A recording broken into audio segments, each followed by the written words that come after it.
தேவனும் அதோட கூட சேர்ந்து கிரியை செய்யணும். அவர் அவங்களுடைய இருதயத்துல பேசணும், அவர் அவர்களுடைய இருதயத்தை திறக்கணும். அவர்களுடைய அகக்கண்கள் திறக்கப்பட்டு தாங்கள் பாவி அப்படின்னு சொல்லிட்டு எப்ப உணர்கிறார்களோ அப்பதான் அவங்க உண்மையிலேயே மனம் திரும்ப முடியும். அதற்கு சில பல காலங்கள் ஆகலாம்.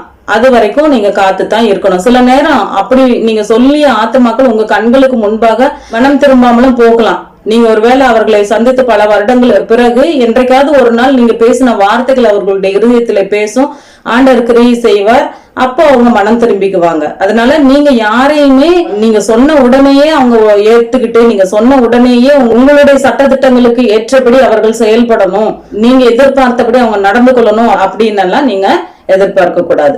ஆண்டவர் சொன்னா தண்ணீர் மேல உன் ஆகாரத்தை போடு, அது நீண்ட நாட்களுக்கு பிறகு பலன் கொடுக்கும் அப்படின்னு சொல்லிட்டு, அது மாதிரி போய் சொல்லதான் சொன்னாரே ஒழிய யாரையும் கட்டாயப்படுத்தி நீங்க இப்படிதான் செய்யணும் அப்படின்னு சொல்லிட்டு சொல்லுவதற்கு நமக்கு எந்த உரிமையும் இல்லை.